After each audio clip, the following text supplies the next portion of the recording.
Сәлеметсіздер ме? Әдебиет оқу сабағын бастаймыз. 14-ші сабақ. Сабағымыздың тақырыбы адами асыл қасиеттер. Сабақ мақсаты өз ойымды мәтінмен салыстырамын, қатені тауып түзетемін. Ойыңмен бөліс, өз ойларын түсіндіріп айтыңдар. Сен үшін кім ең қымбат? Біз үшін анамыз, әкеміз, отбасымыз, отбасы мүшелеріміз, отанымыз, қазақ тіліміз қымбат, балалар. Қазбек би шамамен 1612 жылы мемлекет басқару ісіне белсене араласқан дүние атақты би. 1692 дүниеге келген. Жоңғар басқыншыларына қарсы азаттық күресті ұйымдастырушылардың бірі, ел ішінде оны Қаздауыз Қазбек би атап кеткен. Қаздауыз Қазбек би Әз Тәуке ханның кезінде еліміздің жаңа заңы 7 жарғыны жазуға атсалысқан екен. Түсініп оқы, Қазбек би не қымбат? Алтын ұяң құтан қымбат, құт берекен атаң қымбат, аймалайтын анаң қымбат, асқар тауың әкең қымбат, мейірімді апаң қымбат, туып өскен елің қымбат, ұят деген ар қымбат. Салыстыр, Қазбек бидің қымбат деген ойын өз тұжырыммен салыстыр. Отан, анаң, әкең, апаң, елің, арың қымбат. Не қиын, арадан шыққан жау қиын, таусылмайтын дау қиын, шаны шықылаған сөз қиын, жазылмаса дерт қиын, іске аспаған серт қиын, тентек болса ол қиын. Не істеріңді біле алмай, ашиды сонда бас қиын, дерт ауқас. Демек, не қиын екен, балалар? Демек, не қиын екен? Таусылмайтын дау, шаны шықылаған сөз, жазылмаса дерт қиын дейді. Іске аспаған серт қиын дейді. Тентек болса ол қиын дейді. Өлеңді қайталау әдісі қолданылады. Ақын бір нәрсені құбылысы бірнеше рет қайталап, сөздің әсерін күшейте түседі. Мысалы, алтын ұяң отан қымбат, құт берекен атаң қымбат.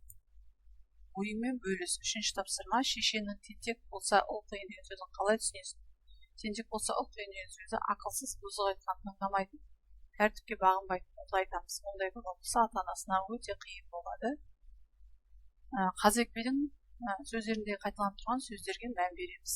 Әйтеке би шамамен 1644 жылы 1700 жылы өмір сүрген, қазақ халқының бірлігін нығайтуға үлкен үлес қосқан атақты үш бидің бірі. Қазақ елінің бірлікте тату өмір сүруін қамын ойлаған қамқоршы кеңесші би болды. Әйтеке бидің кесенесі Ташкенттен 75 шақырым жердегі Қауынжи және Шыназ ауылдарының маңында. Түсініп оқы, Әйтеке шешен ел аузынан айтарлады. Артына аталы сөзі қалған, есімі ел жадында сақталған шешендердің бірі Әйтеке. Ол кезінде ел басқарған қоғам қайраткері болған. Бір аңызда ауылына келіп отырған Төле би мен Қазбек Әйтекеден жігіттің жақсысы қандай болады деп сұрапты. Дұрыс сөзге тоқтай білген, басқаны сөзіне тоқтата білген дейді Әйтеке.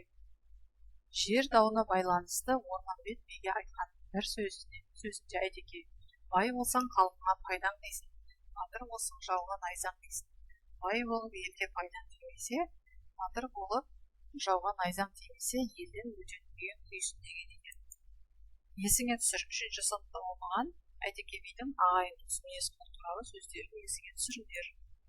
6-ші тапсырма. Шешенді пікірді құп топтастыру сызбасын құрыңдар. Жақсы жігіт қандай? Сабырлы болады, батыр болады, өзі сөзге тоқтай біледі, басқаны сөзіне тоқтата білген жігітті жақсы жігіт дейді. Дәлелде аса нақыл сөздерді жатқа жазды. Оны оқыған жанар қандай түзету жасар еді? Жақсылардың үлгісі жанып тұрған шамдай, шешендердің сөздері ағып тұрған балдай. Тұжырымда шешендердің сөздерінен өзің үшін үлгі болатын сөзді анықта. Тұжырым жаса. Шешендердің сөзінде сөзге, сертке берік болу керек, уәдеге берік болуымыз керек, тентек болуымыз керек, ата-анамызды тыңдауымыз керек екен. Өзіңе ұнаған шешендік сөзді жаттап алыңыздар балалар. Сабағымыз аяқталды. Сау болыңыздар.